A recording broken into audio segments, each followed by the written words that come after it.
Excuse me, sino may sabi na umupo ka sa bed ko? Ay, sorry, Lisa.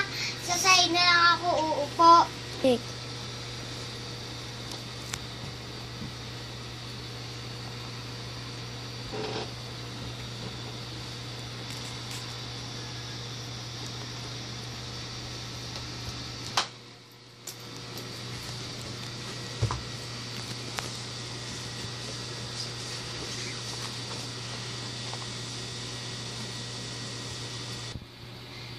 Liza, baliktad yung libro mo. So, kaya ko naman ito basahin, no? Kahit nakabaliktad, no?